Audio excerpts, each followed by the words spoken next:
Chapter 1. Death. Note. Author's note updated the 9th of February 2022. You'll see this headnote for the following chapters as I make several changes to them. Reread it. Or else. Hey people, SS Dan's here degree. Let me begin by saying I do not like DXT and its retarded power scaling and its equally retarded villains who is there just so the readers have someone to be hated. I don't like how Ophis the supposedly infinite can be bitten by a snaky boy and suddenly become half as infinite I guess. Because infinite divided by 2 is apparently 0.5 infinity. And those are only the few major issues I have with DXT. However, I do like mythologies. I like the settings DXT is in, and I like Fate characters because they're objectively better and have more depth than DXT characters. So there you have it. Me writing shitpost that became an actual story with well thought out characters and supreme plot.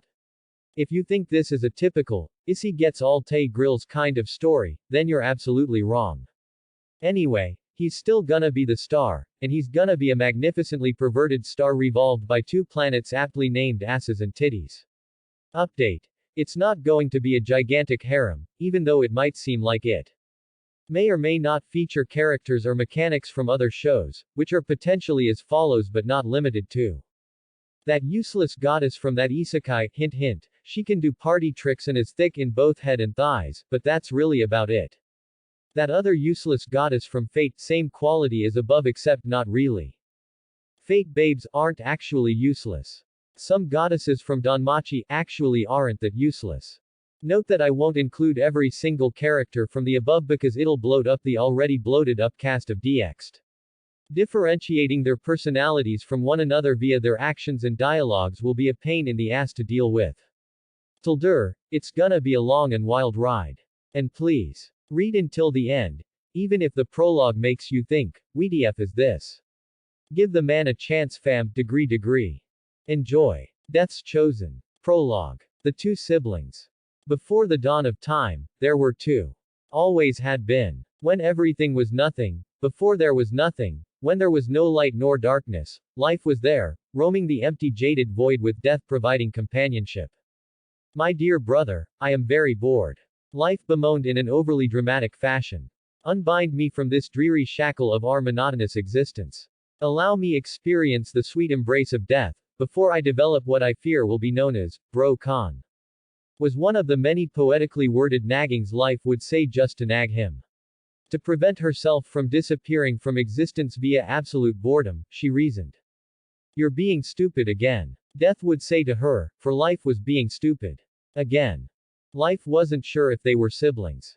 2 sides of the same coin, as those philosophical humans then would say a couple of eons into the distant future. But really, these 2 primordial beings couldn't care less about philosophical thoughts. Life, most especially, who was here for the fun, and so far, there was no fun.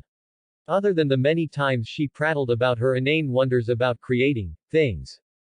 One thing they could agree upon, however, was that space was unbelievably empty and depressingly boring. Literally nothing but nothing. Imagine a pitch black room that had no edges. That was it. That was space. Until one time, a peculiar thought shook life. Why haven't you made something? Anything? Why don't you? Death responded, for he was lazy. Can I? Have you ever tried? Why would I? What are you here for? I ask myself the same question in every moment we are together. Ah, how sweet. Life giggled. That was not a compliment. Death replied dryly. Why don't you try and create, sister? But how? Do I just say, let there be light? Or somethi? And then there was light. Life was amazed by her newfound power that wasn't exactly newfound because she had it since the start and had no idea about it until this very moment.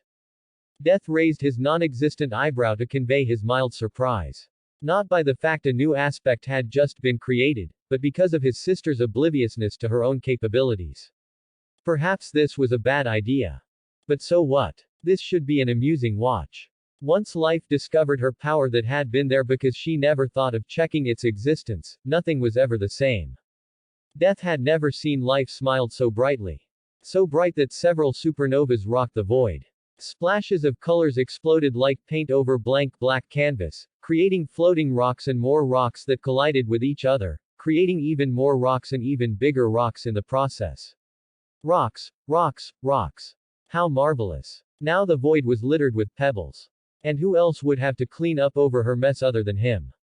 Humans would soon acknowledge this process as the Big Bang, and would then argue that the planet they were living in was a flat disk, which would greatly upset and disappoint both life and death. However, silly, conspiracy theories were not developed for a few billion years into the future. Moving on, unlike his hyperactive sister, Death was fine with watching from the sideline. Unlike life, Death didn't make too much fuss or had any interest in sculpting nothing into something, piecing atoms into molecules, molecules into gases, liquids, stars, planets, moons, everything that formed solar systems which formed galaxies, and eventually, the entire universe that sat nicely in the edge of the huge black sandbox called the void. It took life a few millennia to finally create a living, habitable, thriving planet, but neither her or Death paid any mind on the length of the process, or even noticed the amount of time that had passed. Time never bound their existence. Only life's creativity did. And through all those times, Death kept watch. To see her smile was enough for him. A silent spectator as life, simply put, created the very first life in existence. Aside from these siblings, of course. Yahweh, she had named her first living creation. A radiant creature blessed with a pair of pure white feathered wings and sporting an impressive long white beard that almost touched his waist. Some years later, said beard would soon become a standard for those who specialize in wizardry, an untold requirement for anyone who was wise, or didn't realize, shavers, existed and they were allowed to cut their beard. Or was too poor to buy one. What's with the beard? Is it necessary to make him look this elderly? Shut up. It's cool. Makes him look wise and benevolent and stuff. I want to poke him. What? No. He'll die. I'm poking him. No. Life slapped the back of Death's hand. Well, metaphorically, of course, since neither of these primordials had taken forms yet. At the time, not even Yahweh realized the existence of these two primordial siblings. Nor did he realize his life nearly had a premature end if life didn't stop Death from bullying her very first sentient creation. Not even the gods were aware of them, rather, that there lived two whose sphere of influence significantly dwarfed theirs. Life steamrolled with her entire naming things. Yahweh was the very first. Then some others like Ra, Isis, Osiris, Dio, Zeus, Odin, Seth, Azanagi, and she went on and on. Name after name after name. Eventually, like the irresponsible godly being she was and is, life got tired of coming up with names. She gave up on naming those things who called themselves gods. She granted these bands of gods the ability to procreate and the ability to name things themselves. Death did not comment on this. He had pretty much expected it to happen sooner or later. It was going just fine. Life and Death had something to watch and spend their endless time after life's hard work and Death's idle supervision, a small price to pay for entertainment, or so he would say. My job here is done. But you didn't do anything. Exactly. At one point, she gave them the blessings to create life on their own. Then it got better. The first old man with the magnificent beard, Yahweh, was the first to use the gift. He created angels, fishes, birds, mammals, a nice huge garden with rivers, a forbidden tree of life, another forbidden tree of knowledge, and the very first creature that would be known as human. Carl. But Carl was a failure and died and was forgotten nearly in an instant, and Yahweh never talked about it. Pretending Carl had never existed, Yahweh created the next one, having learned from his mistakes and the fact that humans need bones to work. And thus, Adam was born. This human was more successful, and just like life did to him, Yahweh made Adam his naming slave. But gave him a woman to aid him at the very least. Unlike life, who didn't even give him a wife. Life's a bitch. Hey. That's not fair. Who are you talking to, sister? Is it your psychosis? Psycho what? Never you mind. Back to Yahweh and his first humans. Things got a bit awry since the two gave birth to two sons, who had no other women around. As more and more were bred and inbred was discovered, to the point life nearly confused a sandwich to a person born as a result of 7 lineages of interfamilial incest, life started to develop questions regarding her created gods, because they were far more kinkier than she wanted them to be. They have problems. Death simply stated is a Nordic god named Loki giving birth to an eight-legged spider horse. And that was hardly the strangest. By the void. Why? Why a horse? Quote. It's not weird for them, okay? They're gods, they do those kinds of things, I think. Quit looking at me like that. They're creeping me out. You're also freaked out. Or weirded out, sister. Are you sure they're not abominations? If not, they certainly are turning into one. They're never perfect. You're the one who made them imperfect. Well, because. Life twiddled with her majestic fingers made of pure light, suddenly embarrassed. I want to be special, K. You are special. In another term. Hey, that's just rude. The other gods and goddesses weren't as original, so they borrowed Yahweh's idea since the idea of patent and copyright was not yet discovered, and made their own humans who worshipped them instead. They placed them on the same planet, some in other realms such as Valhalla, Land of the Dead, Realm of the Dead, and Australia. That's straight out plagiarism, you know. Well, Yahweh didn't mind. You made him far too nice. It's his personality. He's meant to be nice and kind. Death snorted. Why should it matter? Fine. But those gods of yours are narcissists and you know it. Quote. Well, can't argue with that. Life pouted. At least not all of them are vain. You can have them make an altar for you if you show yourself. You are their creator, or the sort. The idea repulsed Life. You know. Getting praised makes me embarrassed, it's uncomfortable. Death would raise an eyebrow if he had one. And you call yourself a god. You always make fun of me. You're my only reliable source of entertainment. What else am I to do? I dunno, make your own stuff. Nothing I make can ever hope to replace you, sister. Quote. Life couldn't understand how Death could always find the words to make her stop being mad at him. You're saying I'm irreplaceable. For now. Hey, what's that supposed to mean? During the peaceful time, neither kindness or niceness was a weakness. During that one peaceful period, everything was nice. A harrowing wind of change billowed when the gods felt a taste of supremacy over others. A competition of their strength, something to test their mettle. Power became their need. Domination became a thirst. Ambition turned them wicked. The first conflict was the first step towards an end, a very nihilistic end for the age of the gods. At that very moment, Life muttered to herself. Crap.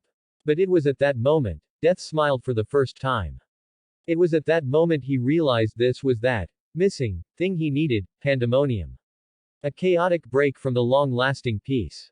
Where Life found enjoyment in the time of peace, Death found a sprinkle of chaos to be cathartic. The gods fought, spilled blood of others, even their own brothers and sisters, and even their children. Lands were ravaged. Realms were shattered. But during these times, humanity knew little of this unholy conflict. The gods were at least considerate to not drag their puny creations to fight for them. But even so, despite his rather distorted fondness towards the disastrous bedlam, it all mattered little to Death in the end. His enjoyment did not matter. What mattered to him, however, as it had always been and always will be, is his sister. Nonsensical as she was, Life was kind with a heart softer than the clouds. Her very first tears broke her heart, and that moment Death found within him that this would not do. And it was those tears that made him realize one thing. He was capable of being angry. He was furious. He descended to their plane of existence with the force of hurricanes, ravaging the battle the gods romanticized as the first conflict. Where Life had given them blessing, Death gave them a curse, an end to their immortality. And gods became gods then. He introduced the premise of death to the power-hungry and short-minded gods during their power trip. He taught them how gripping fear could be. His black cloak and the void-like darkness of his hood showed them terror of the unknown. His crescent blades brought an end to their godly life with each swing. He showed them the very definition of tranquil fury, sowing unholy terror without the need of uttering a single word. Death wasn't the one who started the first conflict, but he ended it by himself alone. His first kill was followed with nearly a genocide of the gods. A deicide. But Death cared little about their fate. Life cared, though. She always cared. She mourned for the souls lost in that single battle. A tear for every wasted life. Wasted opportunity to become greater than whatever they were. She accused no one, not even placing the blame on her brother who had murdered them in cold blood. She blamed herself, for causing her brother to turn into someone without mercy. For all the good she had created, she blamed herself for an evil created by her creations. Death couldn't understand why. These beings were made of nothing and soon they will be reduced into nothing. From nothing to nothing. Why should they matter to her this much? Then again, he didn't create anything. He wasn't a creator. Nothing was his fruit of labor. Unlike life, death did not sow. But he reaped. Most times as genially as possible, like a touch of a lifelong lover, so comforting and so right. Sometimes a tornado that struck without warning, quick yet deadly effective. Sometimes, like a needle, a little sting with a swift end nonetheless. Ultimately, the course of his actions or inactions relied on the gods' personalities. Horrible personalities often met horrible ends. It took life centuries to let it all go. The depth of the sorrow she felt then was boundless. But even then, death knew she was never quite the same. Not even life was immune to post-traumatic stress disorder. During those years she spent mourning, death swore to himself that for his sister, there should never be another conflict. For every time they become overcome by their ambitions, he would snuff it out, prevent their plan from turning into action, and he would be there wherever a rogue god may be. He would be the sinister reminder to humble a god. And what better way to humble them than using the weakest of all creations? What better way to humiliate them through the most ridiculous of options among the humans? Indeed, death chose the boy known by his perverted deeds and immense love for the body of a woman. Issei. He had to twist Yahweh's fingers, who already had plans for the boy, apparently by blessing him something called a sacred gear with the soul of a dragon. But death had his plans devised and ready, and other gods' plans wouldn't be able to hold a candle against his. Didrag was the name of said dragon, a dragon who must be replaced, for his proud personality was hardly fitting for the boy he had chosen. The sacred gear would then be bestowed onto others. Replacing its place would be a dragon, cursed with death's gift. And through him, death would guide this easily distracted human boy to become the god's rightful slayer. Their executioner, should death required him to be. Life got pretty upset with him for a while when she learned death had harassed Yahweh.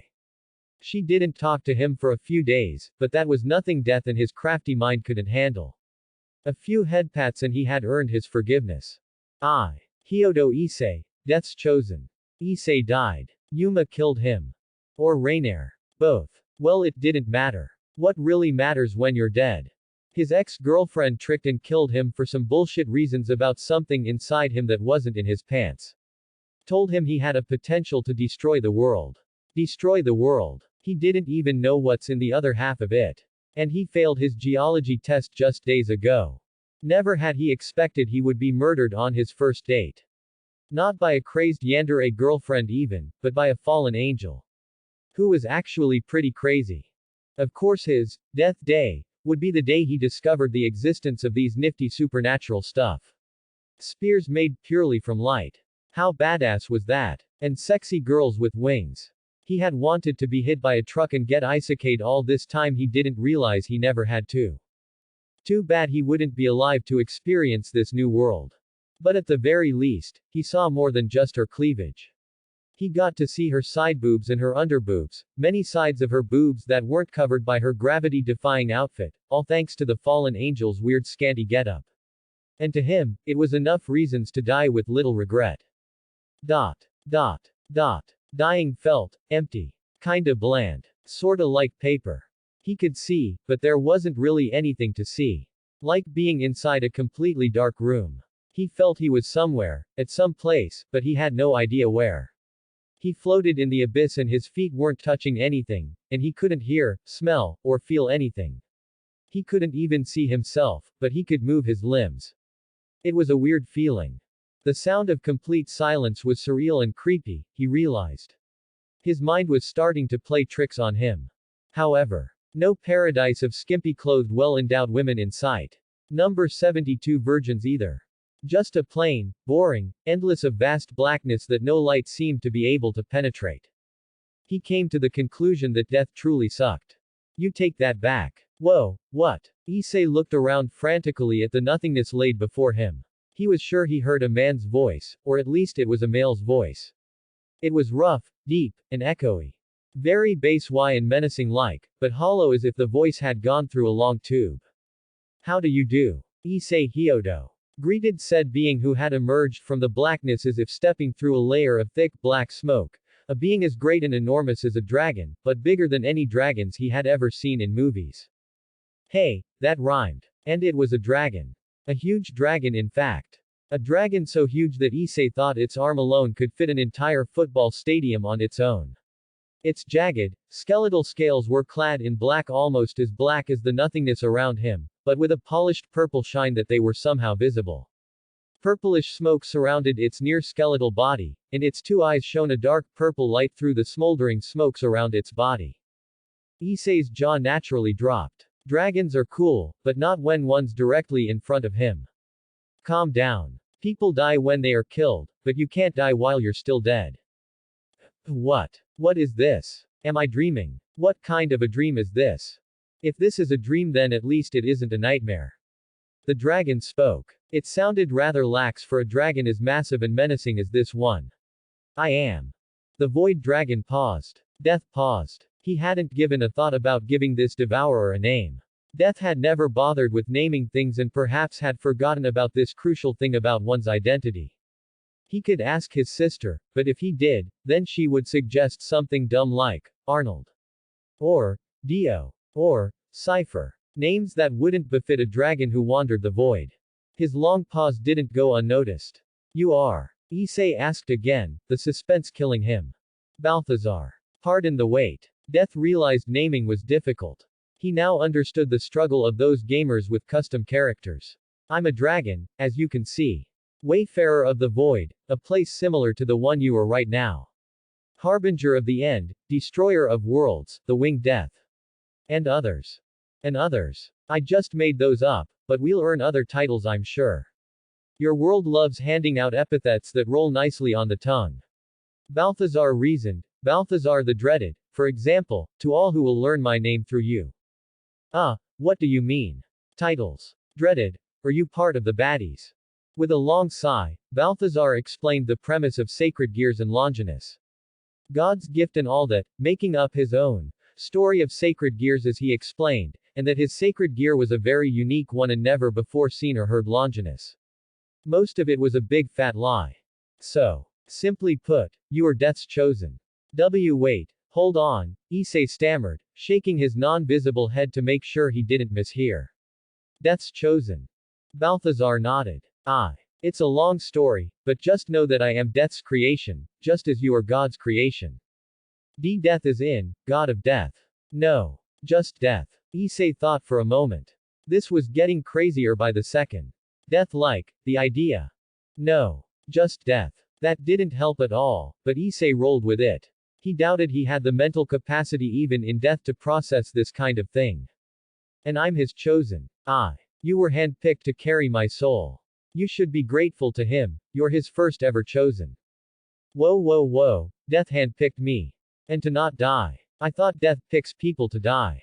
I recommend you don't try and guess the will of the gods. They never make much sense anyway and will only hurt your head. Alright, I guess I'll just accept it, for now. Yes. I can answer questions later. But I'm dead. Issei wasn't a smart boy by the standard definition. His grades were average, but he was a quick learner. Some teachers say that had he tried, he could get straight 80s. Does this mean I get a second chance in my life? Yes, and no. Issei's spirit slumped. Literally. You will have your second chance, and no, as it won't be just your life. Your life is mine as well, Hyodo Issei. Should you die, I too shall perish. So it's within our best interest for you not to die. Not exactly, but it was told to give the boy a reassurance that a dragon will overlook his life. That should grant some sense of security. Really? Awesome. Issei nodded approvingly. Having a literal dragon and a giant one guiding his life. He couldn't ask for better. This was like those mostly trashy wish fulfillment isekai manga he read, but better, and he didn't need to get hit by a truck. Wait, there's a catch, is there? Why, of course. Everything has a catch. The dragon grinned, revealing his white fangs and row of sharp teeth, causing Issei to flinch. Becoming my vessel is among them. Worry not, I'll guide you through everything when the time comes, and even get you laid. You son of a, Issei held himself back, say no more, I'm in. Quote. What? I appreciate your simplementedness. Applaud it, even. If more were like you, I'm not sure, frankly. The world could be a horrible place for women. Hey now, that hurts. A small jest. No harm intended. Well, that's cool. I would high-five you if I could right now, but what will happen to me? Balthazar chuckled deeply. He was Death's first creation, and as Death was quite fond of determined energetic youths, so was he. It seemed he found their gullibility made them easy to control. Not that he would trick Issei into doing something idiotic, he wouldn't have to. No doubt the boy would do it either way. You'll have choices. Two doorways appeared behind him, and as Issei turned around, they swung open on their own, revealing a blinding light that dimmed gradually. Where do they go? Doors mostly stay in their place. Quote. For a second, Issei thought Balthazar was saying something smart until he realized what just happened. On his left, it showed the scenery of the very park he died in. It even had the fountain and the girl who killed him, currently frozen in time. On his right, his bedroom. He would never forget his own very normal bedroom and his very normal painted drywall. The digital clock on his bedside table showed 6:04. About half an hour before his daily alarm would wake him. Walk through the door on the right, and you'll wake in the morning. Everything that has happened will be nulled. You will, of course, retain your memory and remember everything until now. Head there, and you'll restart your day. Issei paused, thinking. You can do that. Not me. Death can.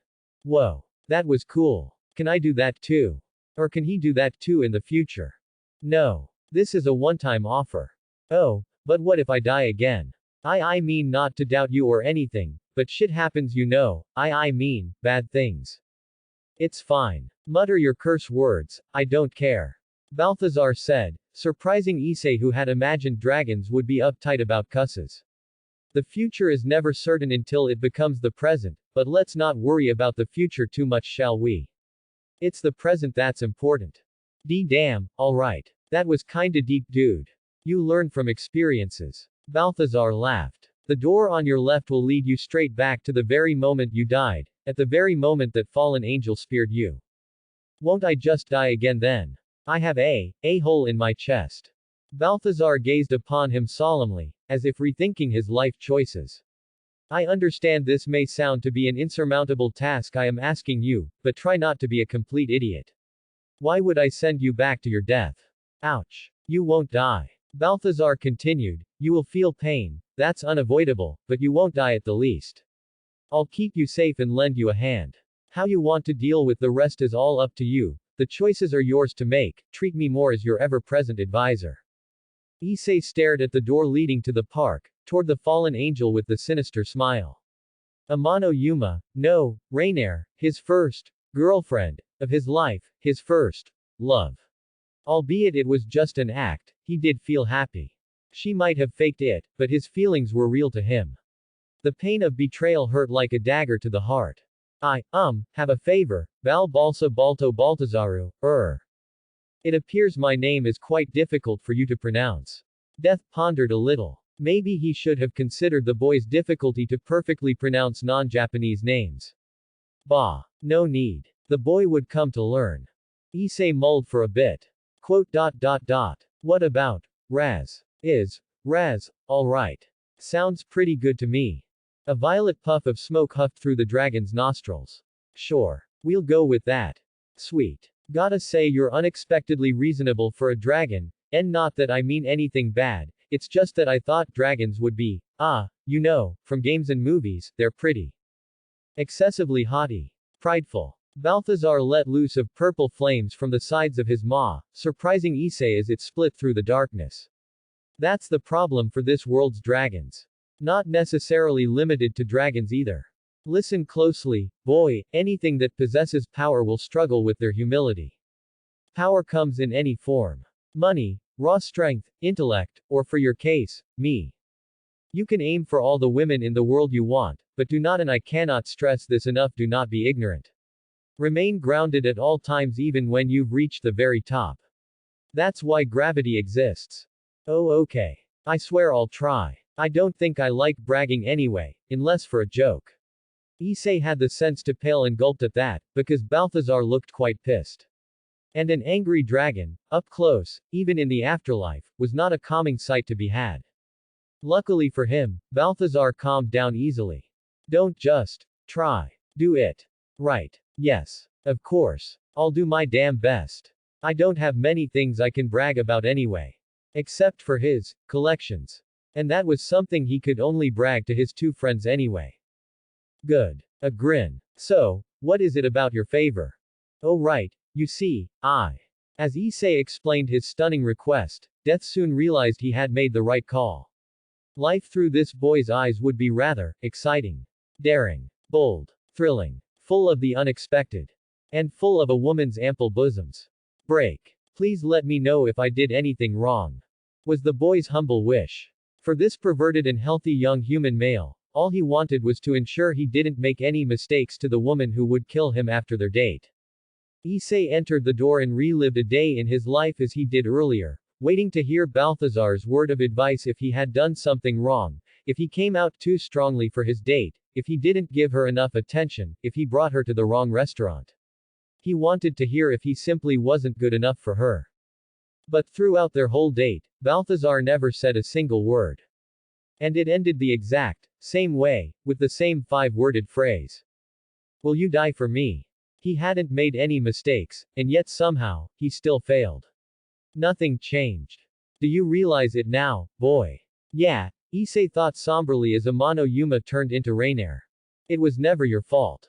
I know. I'm sorry it ends this way. There are things you can't change, unfortunately, but your effort is noted. It's alright. I kinda expected this too, I just wanted to make sure, you know. But fucking hell man, this sucks. This sucks major ass. My chest hurts so much, and it doesn't even have holes in it yet. No. That single stubborn word of childish refusal echoed deep within him. This would not end that way again. He, Issei Hyodo, should be the one to determine his own story. Waaaaaaitt. Issei screamed at the top of his lungs, stopping Rainier from her mid-monologue and even surprising Balthazar, including Death, who was watching. Still having her buzzing light spear, Rainier eyed at him with a confused but annoyed gaze. What? Do you finally want to beg for your life? Not that it'll change my mind. No, I wanna parley. Issei groveled. A dogeza for you nerds out there, including the writer himself, a form of the most extreme Japanese way of apologizing or a deep desire for a favor. His following request would forever haunt her. Let me feel your tits.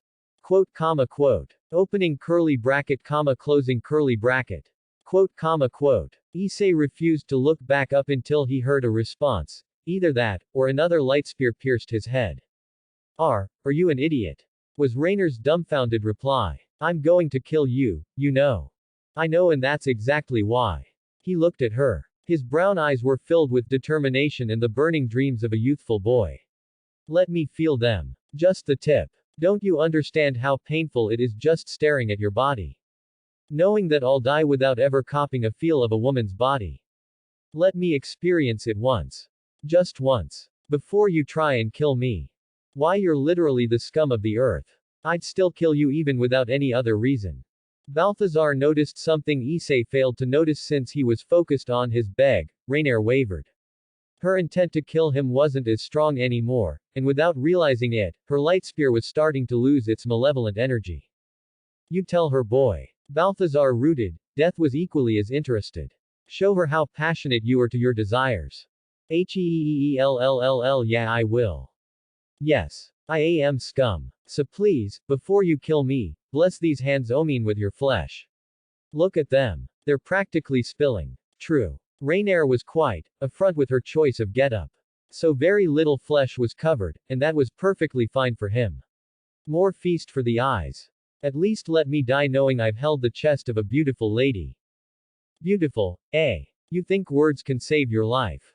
I mean it. Issei shouted with the willpower that was comparable to the power of friendship in those corny action manga. You're the hottest girl I've ever seen in my whole life. In fact, you're so hot I don't care if you kill me. Just let me feel them once. Keiku, Her hands started to shake. Her resolve to end this boy's life began to crumble. Once again, Issei groveled. The tips of his brown hair scrubbed the sandy surface of the park's ground, and his forehead was level with it. Please. Hear out this scummy boy's one wish. What else you got to lose, huh? And then, the unthinkable happened. Tech, F fine. Yeeeeeeeeehhhhhhh. Issei dual fist pumped the still air, like a professional football player scoring a match-winning goal at the last minute. Pure euphoria. Pure happiness. A lifetime achievement had been gained. Ha ha ha. You did it, boy. Issei's burning fortitude resonated even through Balthazar, the wayfarer of the void. The scion of the primeval death had been moved, and he roared a booming laughter. For once in death's very long life, a human managed to surprise him. In a good way. Needless to say, death was impressed. And with this, he knew for sure Issei wouldn't let him down and left Balthazar to guide this boy, for death had other matters to attend to than just observing the boy's journey on becoming his chosen, such as calming down his frustrated sister after witnessing such an act of degeneracy. But now came the most important moment, the moment he had been waiting throughout his life, from the time he built a replica of his ideal pair of tits at the sandpit when he was just 9 years old, from the time he first discovered the existence of porn magazines, from the time his friends showed him the joys of 18-plus eroge games, the time to fondle his first pair of real, actual, living, fleshy boobs. However, Issei was faced with another conflict. Where should he first grab? He held back his drool as he inspected these pairs of fine fleshy mounds held in place by a thin black cloth. Being able to see a pair of tits this close without getting whacked was a first for him, and that alone had been an achievement itself, but at this very time, Issei was focused. The side. The upper side. Or the underboobs. By theory, the underboobs should feel the most heavenly because of gravity, but the firm sides can't be underestimated either. Rainier could feel his eyes were practically groping her already, and, even for a fallen angel with a heart as clouded as hers, she still felt bashful. Just get on with it. No. This is an important decision in my life that I mustn't take lightly. So I'm sorry, Rainier-san, but I must consider this thoroughly, else I'm gonna regret it. Oh okay. Rainier whimpered, visibly taken aback. You even silenced her without my intervention. You surprise me, boy. Well done. I'd have ended her myself. I can hardly wait to see the future you'll shape. Shut up. I'm thinking. Bahahahaha. And then, at last, divine enlightenment arrived. As his eyes traveled across her smooth plains, he detected a certain stiffness at a peculiar part of her black cloth. The nipples. They had hardened. Of course. How could he have been so troubled when the answers were right under his nose? Literally. Target locked, hands primed and ready, Issei finally showed his trademark smile that was shown whenever tits were on his sight. Hee, here I go. Fallen angel Rainier. Quote! Exclamation mark quote. Before his hands could land on their designated plumpy targets, Rainier moved away from him reflexively, and even adopting a defensive stance as her attention was torn away from him. You. Nnnnnnoo. Issei followed the stern warning voice, and saw Rias Grimori with her hands held beneath her buxom chest. But alas, those pairs were even further than the ones earlier. Regret started to settle. You have the nerve to try and kill a male student within my territory. Rias' eyes narrowed, and a small challenging smirk etched her lips. Need I remind you I do not take trespassers lightly. Rainier clicked her tongue in a villainous fashion, but her glare was directed at the boy before her. Humph. Was all of that a ruse of yours? Stalling my time. Distracting me while you wait for a devil's help. Huh. Devils. What are you on about? I really was. Issei was silenced by Rainier's further response. You win this time, Hyodo Issei. The next time we meet, you won't be as lucky. And who says there will be a next time? Rias readied a black ball of demonic energy within her palm. You and your fancy words. And Rainier proceeded to cast something that exploded like a flashbang, blinding the devil and the human. When their visions returned, Rainier had disappeared. And with her, the tits. An opportunity lost. A great loss to all Isseikan. How could fate be so heartless? The pair of tits he had ever been the closest to. They should have been resting within his palms as he felt their firmness, their special softness, their shape that was like no other. Instead, he was left with empty hands and his life. It was so close. So close, it was right there. Right there. He could even see them hanging in the air. How could this happen to him? Why? Why? Issei slumped to the ground. This feeling of defeat was harsher than earlier feelings of heartbreak. He wanted to cry. Even Balthazar felt bad. You'll get them next time, pal. They're gone, Raz, they were right there. And now they're gone. Hyodo Issei, right. Are you okay? With a single tear strolling down his cheek, Issei faced his senior, and muttered weakly, "No, senpai, I'm afraid I am not." Quote, exclamation mark, quote. Rias felt the strings of her heart tugged as she saw the face of the dejected boy, so dreary and tired. A pang ebbed within her chest, giving birth to a desire to protect. Slowly, she approached him, unaware that the reason for his silent tear was, in fact, a pair of tits, and not because of a mental trauma caused by facing a near-death scenario. It's all right, everything will be okay. Issei started to sob. He had lost a great opportunity in his life, all because of his indecisiveness. Rainer's breasticles. Gone. Thankfully not reduced to atoms, but still. They were gone. Far beyond his reach once again. And she even mistook all of that as an act as if that wasn't bad enough already. Was fate playing with him? You're very upset, aren't you? It's okay. I understand it was scary, but it's over now. I'll help you feel better, Hyodo Issei. You can rest easy now. It appears she has severely misunderstood the situation. Impressive, partner, not only you've coaxed the fallen angel, you tricked even the devil. Do you really need my supervision? Issei continued to sob, until his vision started to darken around the edges. Hey, Hyodo. Get a hold of yourself. Alright, since you didn't get any rest after your death, your body will be quite exhausted. Don't worry, lad, I'll make sure nothing happens to you. Nothing happened. Exactly. Nothing fucking happened. Issei sobbed louder even as his body slept within Ria's embrace. Little did the devil know she had just become a part of the misunderstanding of the century. To be continued. Can you feel it? That's the power of scum and trash getting through Rainer's darkest heart. The power to pierce the heavens. Initially I was going to make Balthazar to be like, standard dragon knee-like. Pompous, prideful and whatnot, but thought that it was boring. So I made him into Issei's absolute wingman. Or wingdragon Idic. Sorry D-Drag fans, but he won't be partnerin' with our homeboy Issei this time. You'll see who he gets paired with. Probably. Also, Tiamat will be making her appearance. Valley might have tits. Kiba might have tits. Gasper will probably stay as Gasper. This will be the ultimate shitpost of a story and you will enjoy it. But don't get me wrong, every character will have their characters developed compared to their canon counterpart. Every single one of them that I use to progress the plot, and even the side characters like Riser and Saraorg's peerage. Well, maybe not the entire peerage. Sarafall will be a wee bit mature but still fucks around when the time and place is right. Fem Valley won't just instantly fall in love at first sight with Issei. Hell, none of his haremettes will. I am highly confident in my writing skills to develop actual romance between the casts as realistic as possible, and that includes other male protagonists in DX'd. And no, this is not a wish fulfillment story and I do not position myself as Issei. I'm not that pathetic and I have a fiancé who will gladly hang me if I start to fantasize about 2D women. Issei will be as degenerate as he is chivalrous at the same time. Who says you can't love ass and titties while retaining a little bit of chivalric values?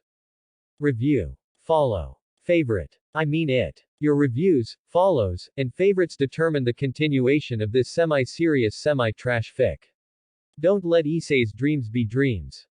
1 of 32 next. Death's Chosen. 2. Seeing Colors.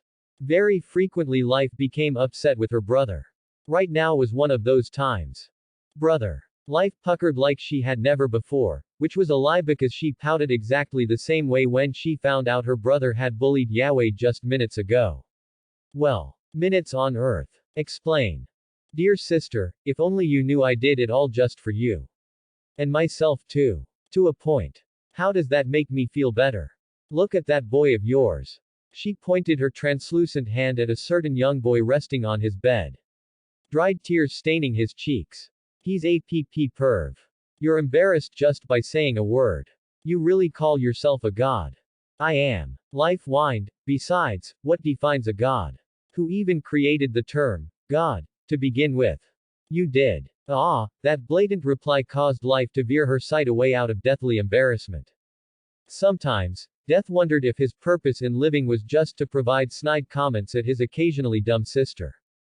Well, that's beside the point. How could you bring another topic? I didn't. You're the one who got sidetracked. Quote. Wah. Death sighed. He sighed like his soul just left his godly and shadowy body. Then explain why you pick him. Oh, out of all people in this world, out of all beings, why does it have to be him? I worry about how quickly gods cast their judgment. Life flinched when Death's glowing blue eyes glowered at her.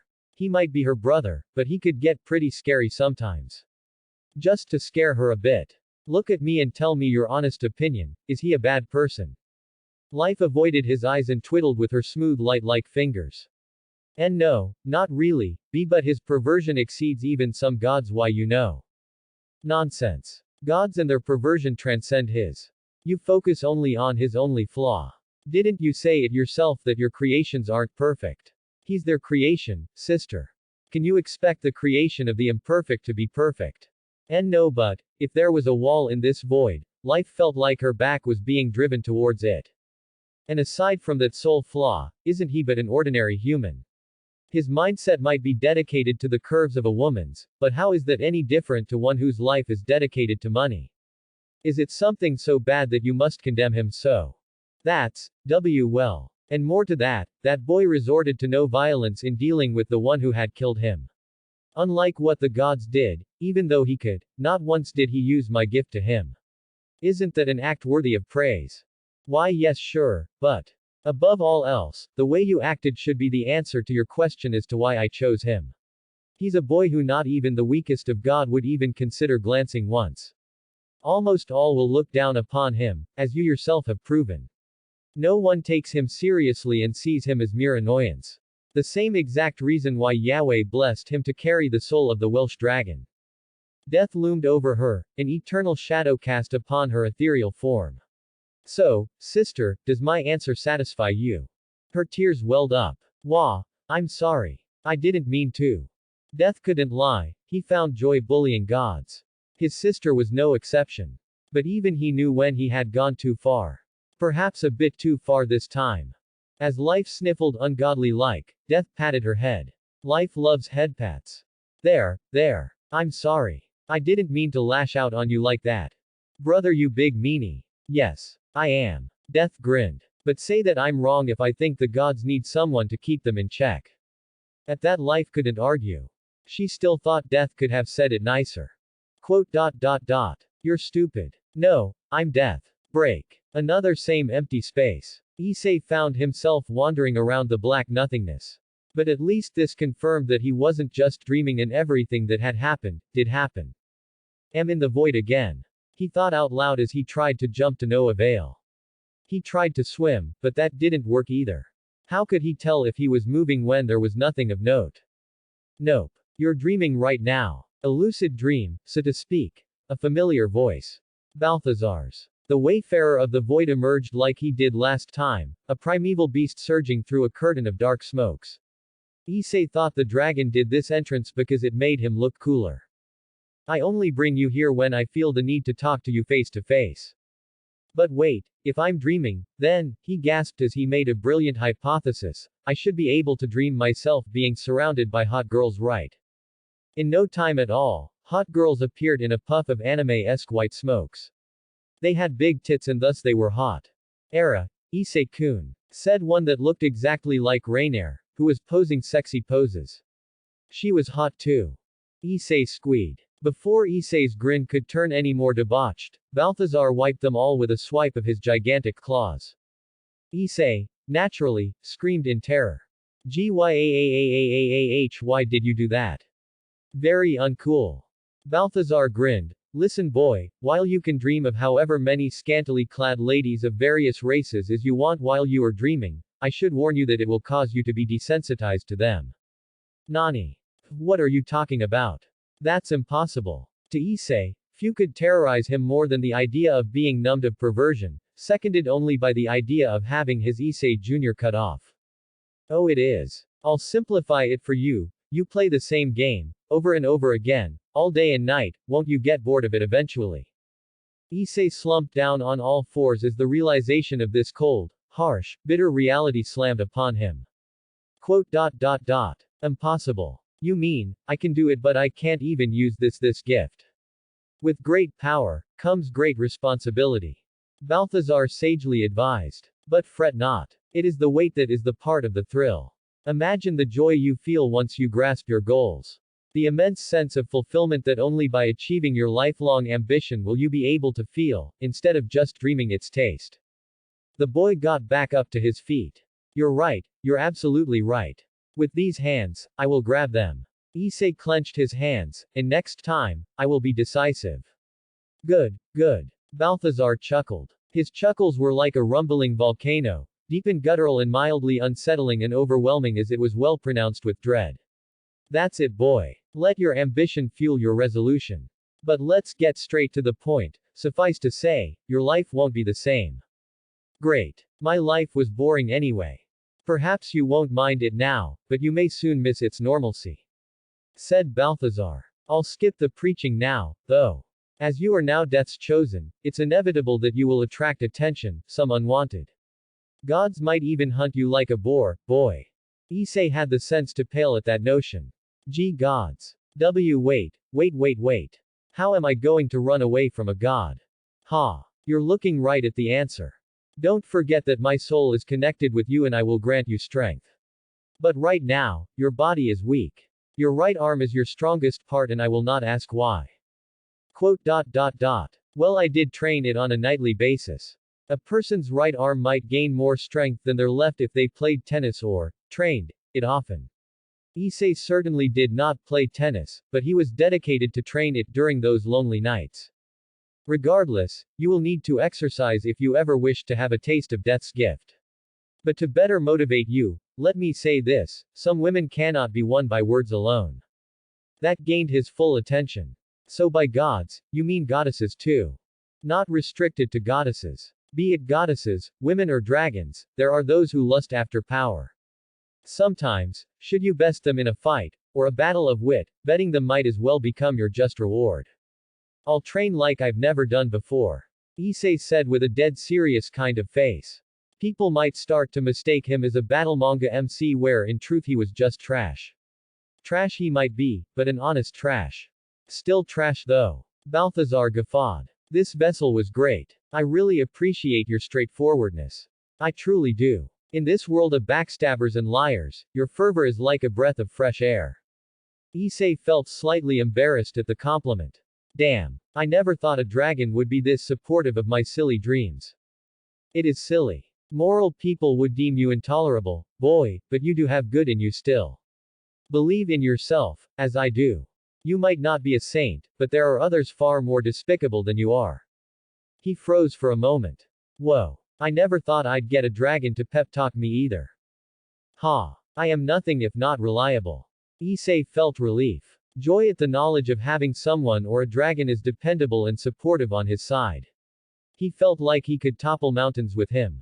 Alright. Issei smacked his fist. Raz-san, I'll do my damn bestest. I'll be relying on you so please guide this perverted bastard and help me fulfill my dreams. Gahahaha. Of course boy. I'll always be by your side and don't forget, death is on your side as well. That's a bit unsettling but let's do this. Issei scrambled himself awake, finding his right fist was raised high to the air. His heart was pumping, adrenaline rushing, knees weak, arms spaghetti. His mind froze as he saw his square digital clock. 8:40 it read. School would start at 08:45. Fuck. It appears that you were late. Thanks. I couldn't tell. Break. Alas, Issei might be Death's chosen, soulbearer of Balthazar, the wayfarer of the void, but he was late and got penalized accordingly, to stand in the hall through the first lesson. Which, he realized, turned out to be a blessing in disguise since it was a PE session for the seniors. Free sightseeing was always appreciated. His leering eyes locked in the sight of the famed Rias Grimoire and Akino Himahima, though he focused more on Rias at the moment. The drop-dead gorgeous redhead bombshell in her bloomers and white shirt. She was beautiful, all right. Stunningly beautiful. Devilishly beautiful, in fact. Wait, wasn't she there yesterday? Actually, what happened after I passed out? I advise you to think instead of talking audibly. You'll come across as weird and people might think you have brain damage. Alright, yeah. Issei corrected himself, while still eyeing Rias. Although, for once, he wasn't stripping her mentally this time. So what happened? She transported you back to your home. Devils utilize magic circles to do the brunt of their work. More to that later. Balthazar said as he noticed Issei had developed new questions. Your parents have no memories of it as she had modified it. And if my suspicion is right, only you and the supernatural remember the time you had with that fallen angel from yesterday. The fallen angel must have wiped anyone's recollection of her time with you. Damn. So that's why I don't have our pictures anymore, damn it. They were cute pictures too. Does this mean I can't brag to my friends either? Nope. But that's unimportant. The devil has set her eyes on you, boy, and it seems she's aware that you're no longer an ordinary human. Should I be worried? I mean, devils are devils, they be the baddies most of the time. Don't be quick to judge.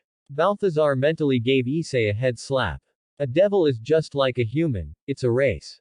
Not all humans are unable to do bad as not all devils are unable to do good. Same goes for them. Not to say you shouldn't approach things carefully, however. Issei spent some more moments scrutinizing Rias' pair of twins. Devil or not, it didn't matter as long as they have great racks, was his conclusion. A conclusion Balthazar dismissed blazely. She will make an attempt to contact you. Or even recruit you to her side. In fact, I'd be surprised if she doesn't. Recruit him. Issei's mind had already traveled far and wide beyond his seas of wild illusions. Having Rias as a master, staying close to her side, keeping her protected and getting rewarded by being smothered her bountiful chest sounded like a perfect life. Oh ho ho, I know what you are thinking. Which is why I ask you this, boy, would you rather have her as your master, or as the one who serves you among others? Issei's mind stopped. Rias is his servant. Doing anything as he bid. As he wishes. Giving him lap dances while dressed in a belly dancer's outfit. Count me in on that. Balthazar had gotten used to it. He was a quick learner like his vessel.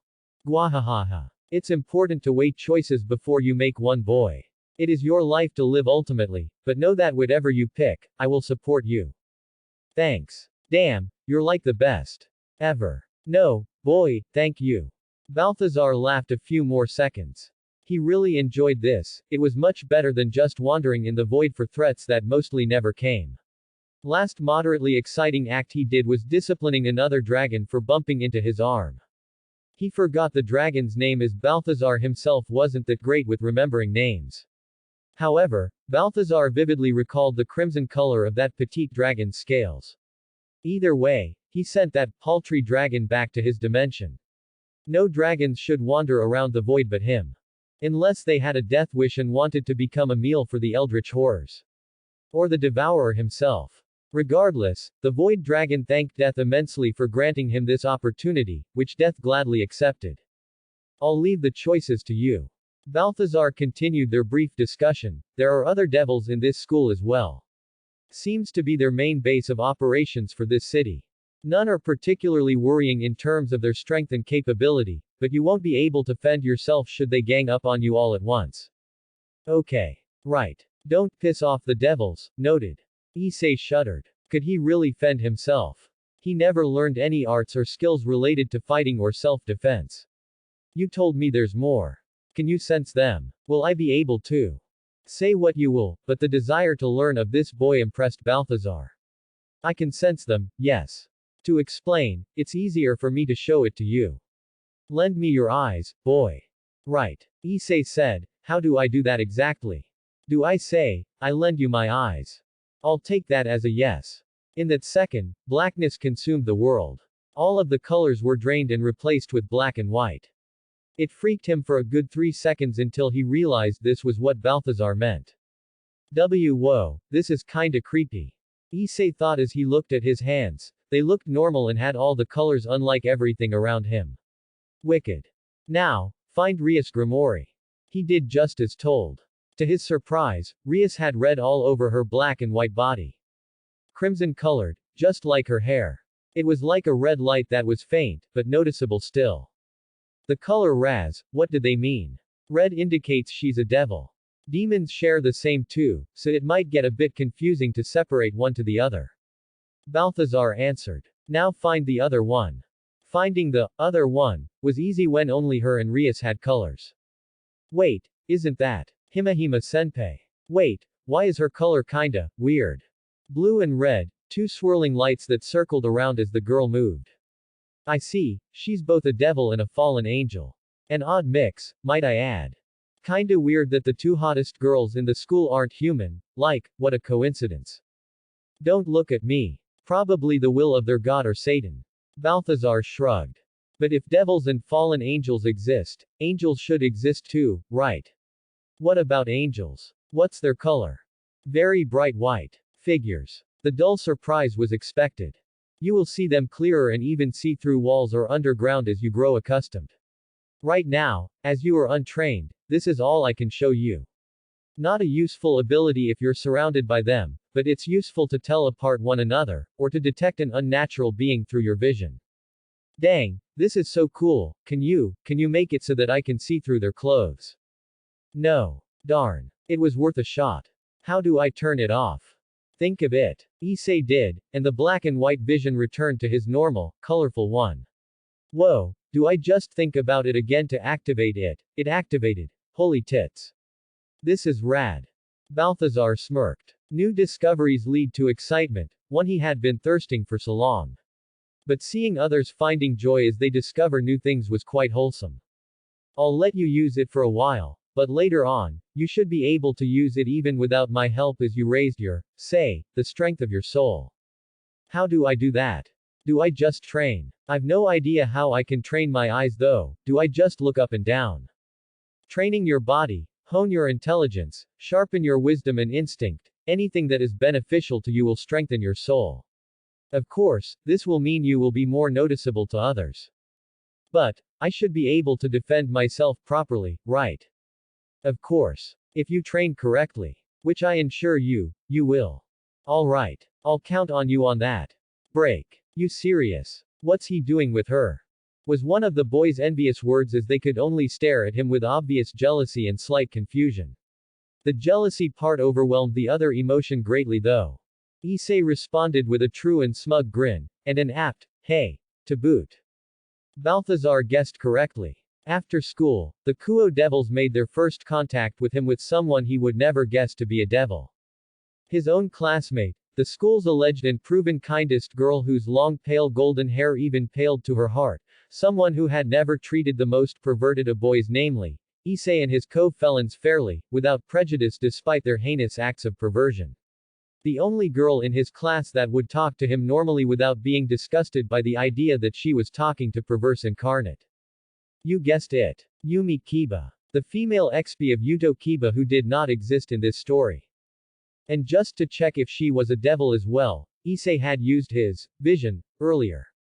And like Rias, she had a bloody red outline on her body. I can see the other two being a devil, but Yumi Kiba. She won't even hurt a fly. You'd be surprised, boy. A girl with Yumi's kind face and that look acting like a sadist was rather unnerving, but Issei felt he could dig that kind of massive gap.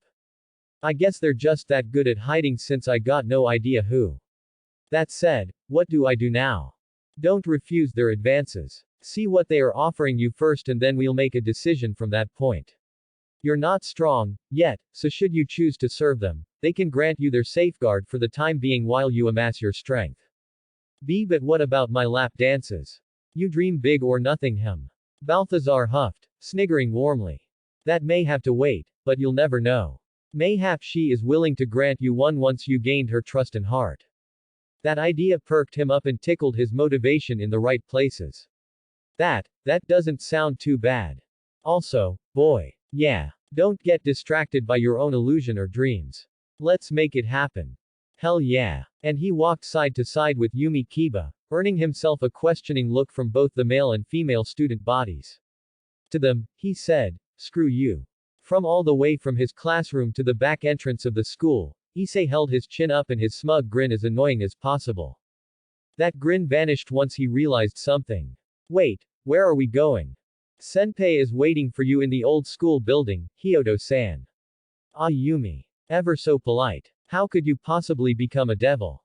What kind of dark, troubled past did you have? And now that we are clear from the public, how are you holding up? What do you mean? Yumi looked worried. It made his heart throb like the sucker he was. Senpai said you fainted yesterday, were you hurt? And no. Not at all. I'm perfectly fine. Physically, at least. Having Rainer's twin puppies taken away before they were in his hands was still mentally traumatizing. Is that so? I'm glad. Issei's mind felt refreshed as Yumi smiled. How nice. The girl has a nice smile. Yeah, Issei thought, swooned already. Single quote. Nice racks too. You just had to point them out, eh? Course. That's the duty of a man. An idiot who thinks with his junk rather than his brain more like. But you do you, boy. Onward to the old school building they entered. It was his first time being inside the old building, which didn't really look that old anyway. Windows weren't cracked, the floor panes, although wooden, were clean. Free from specks or dust bunnies. The air itself felt like a normal building, not the musty, old, abandoned kind of smell this kind of building would suggest. Power of the devils. Yep. Thought so. Having powers was certainly convenient. Imagine how much time he could waste if he didn't have to clean his room. Yumi led him past the classroom after classrooms, arriving at the rumored occult research club, a club shrouded with mysteries that left the normal students wondering whether or not only hot girls were allowed inside since the members happened to be hot girls. And Kaneko.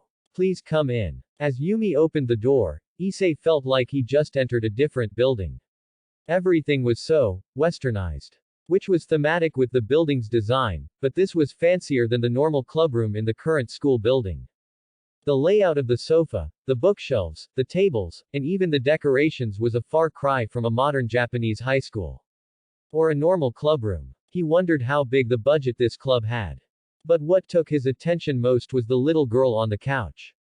On her hands was a white plate with a half-eaten cake. Have a seat please. The president will meet you soon. Yumi said, gesturing him towards the seats. When their eyes met as he approached her, Issei got a bit nervous. She was small, but cute nonetheless. Supposedly the mascot, or some sort of this exclusive club. Hey there. How are you? Issei asked. To which she replied with a small nod as she moved her cake slightly to her side as if to hide it from him.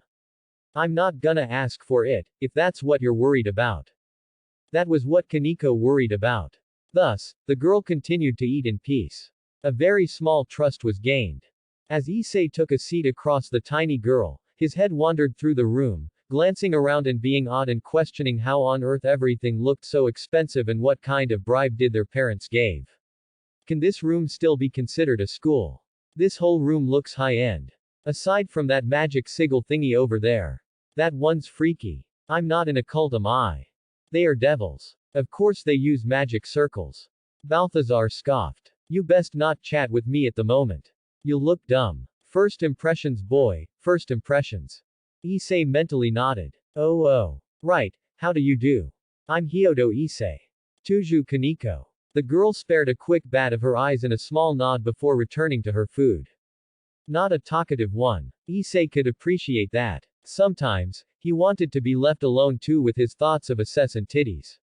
The sound of a clicking door took his attention as Issei turned his head. Just at the exact moment Rias Grimori stepped out from what appeared to be a bathroom, steams were rolling out of it, but that wasn't the thing that mattered.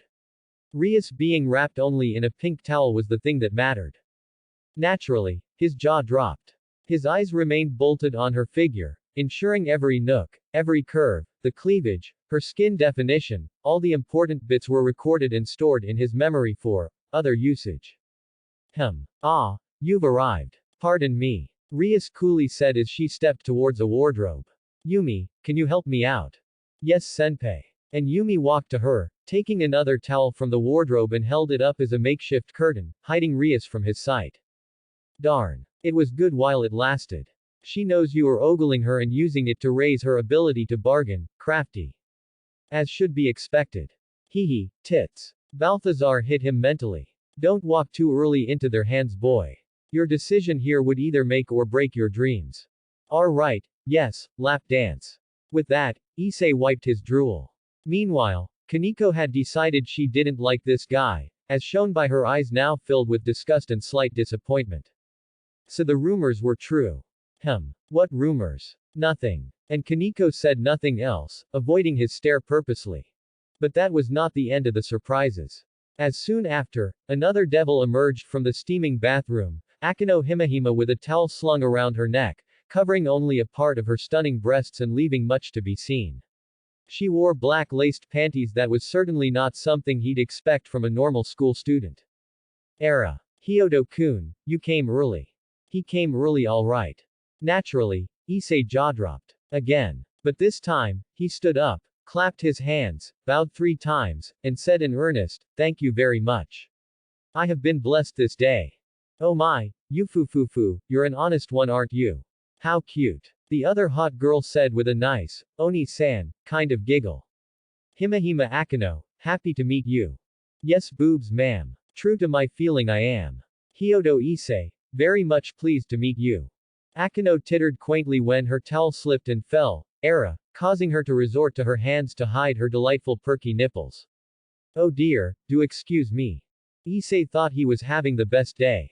Although, one thing did bother him. Why wasn't she fully naked? Wait, no.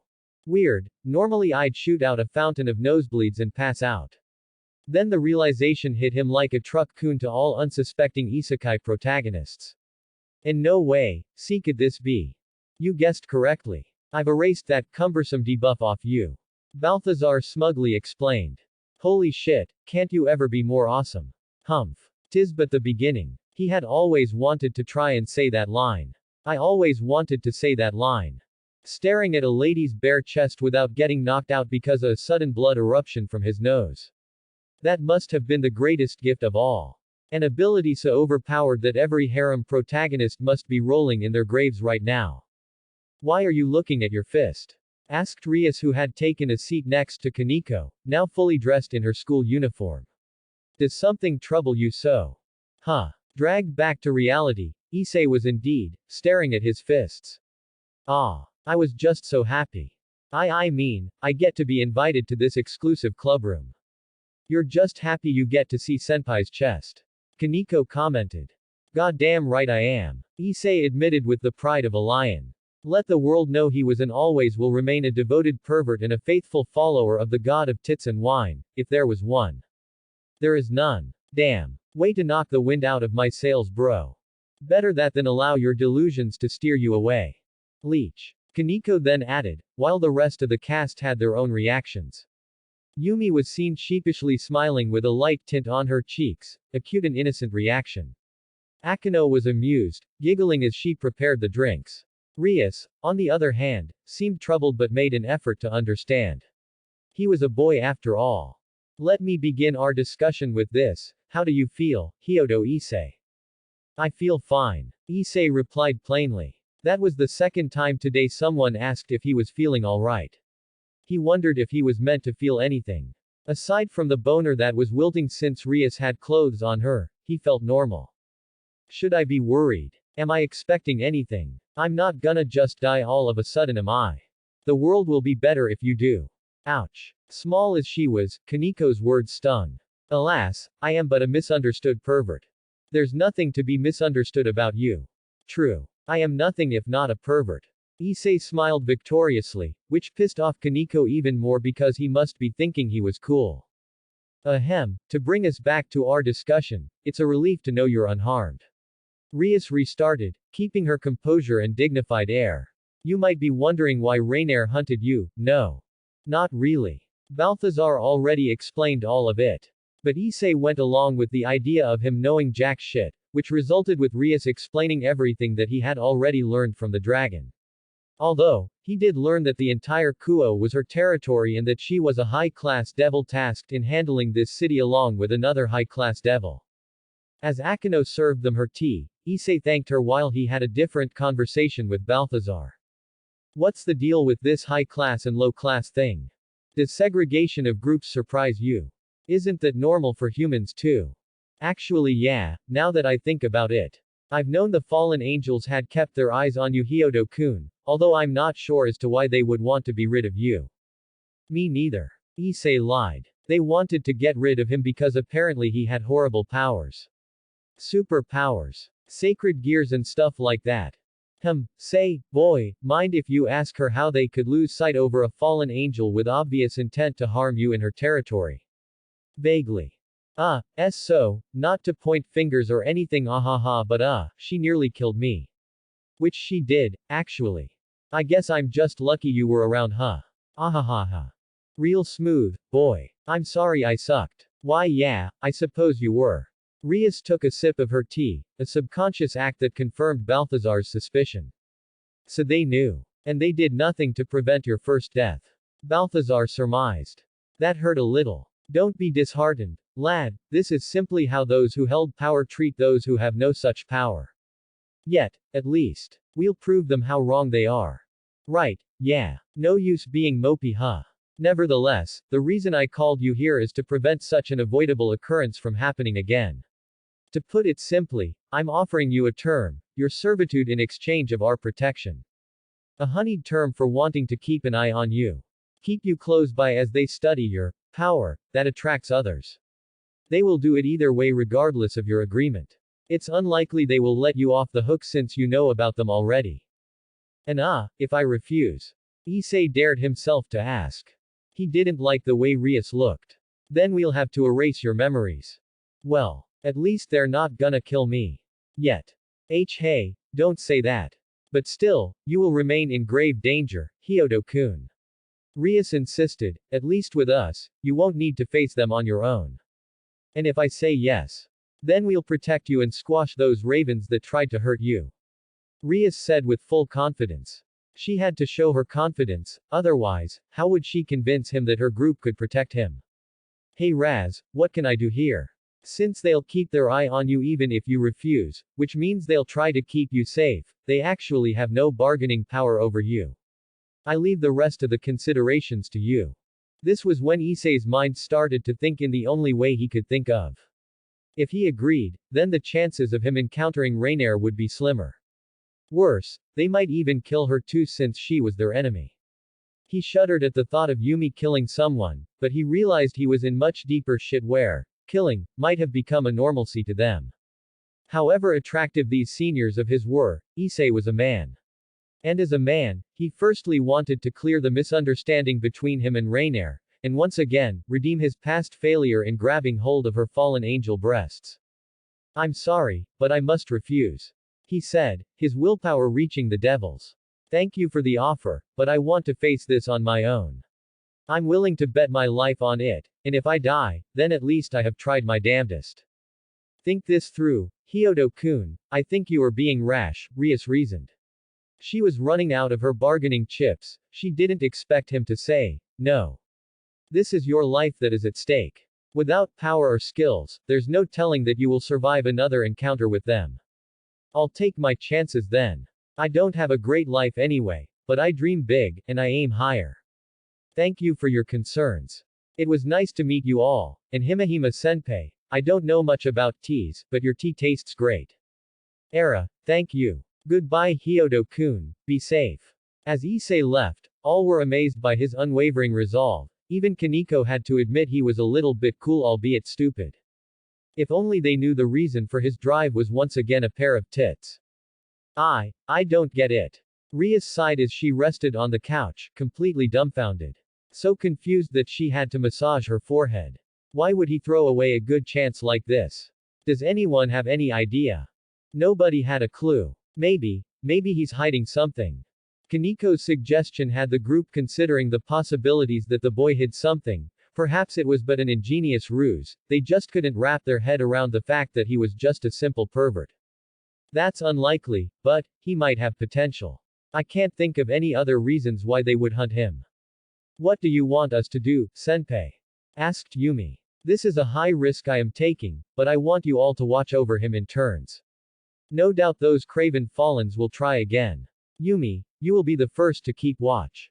Kaneko, you're next. After that it'll be Akano and then me. Yes. As her servants made their preparations, Rias walked to the window to have another look at him, the boy who made her heart skip a beat twice. Once during her first meeting with him, and once during his pinpoint questioning. Break. Under the reddening sky, said boy was thinking of Rainer's breasts. Again. As he walked through the dimly lit streets of Kuo, left to his own thoughts and Balthazar's scarce comments, Issei pondered how to meet Rainer again. They knew, though, that they were being followed. It was hard to describe it in his own words, but Issei could feel her presence. Maybe because you've encountered her once that you are tuned to her presence, lad. You think so? You don't know for sure. How could I? You're my first host. It's my first time lounging in a human soul. Made sense, Issei shrugged. It was rather hard to prevent himself from looking to his back. He didn't want to surprise the devil that he knew she was there and raise wariness from their side. That was just stupid. So, what are your plans? I want Rainer's tits on my face. No, that's your goal. Balthazar corrected, not the least bit concerned about the degradation of said goal. A plan is steps you take to reach that goal. I dunno. Issei admitted. It was the first time Balthazar had a small tinge of doubt. Hope for the best and let death handle the rest. Oh, you shouldn't dare to test him, boy. Warned the dragon, he chose you, but he can unchoose you at any time. Issei immediately groveled in his mind and pleaded for forgiveness. But anyway, I really have no idea, even my phone doesn't have her numbers anymore.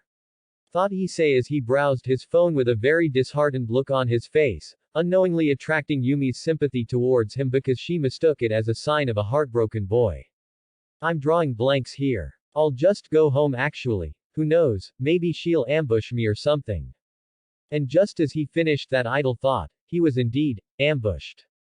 A ray of blue light beamed down from the sky, at least that was how Yumi's perception of what had just happened.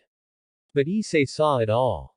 He saw the transformation of a living dragon into a human during its descent, since Balthazar warned him of what was coming down from the sky at a breakneck speed. A shapeshifting dragon. Hadn't heard of one for a while. It's unnerving how quickly you attract others, boy. She might be onto you. Holy mother of tits. Issei thought. Holy mother of tits. Issei said. And the dragon was, for a fact, a she. And she was, for a fact, full-blown naked. Her straight hair flowed to the back of her thighs. Her eyes and hair were as blue as a morning sky. Some strands rested just right above where her nipples should be, hiding them from plain sight. Even there was a ray of sunlight that prevented him from seeing her lower part as if an act of divine intervention to prevent his eyes from leeching off the naked lady. Somehow. For unknown reasons. That made Issei furious. Her skin was pale, white ivory-like, and she had great figures. With her hands crossed, her dragon breasts were slightly raised. On top of her cleavage lay a black emblem-like tattoo, but Issei was too distracted by her pears to care. Before Issei was able to bow and express his gratitude for being granted such wonders, she broke the silence first with words that Issei would never forget, uttered in such a straightforward manner and confidence. I am Tiamat. I demand your seed. To be continued.